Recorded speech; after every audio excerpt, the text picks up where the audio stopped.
Barcelona remains the best team in the world. When he's in their level, nobody can compete against them. So it's the best. So, but 90 minutes, everything can happen.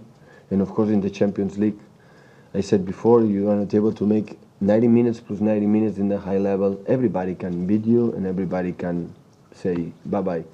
So because the level is so high, the pressure, the players are in that game's full, 100% concentration, focus on what you have to do, and it's few mistakes, and we are delighted to be in 80 finals. We are in a club with a short history in the Champions League, so maybe it's the 5 or 6 times he plays in 80 finals. No more than that played. So Monaco was more in Champions League in the biggest stages more than us. So, and we are here to see how is our level. We are improving, and we are able to go to the next round.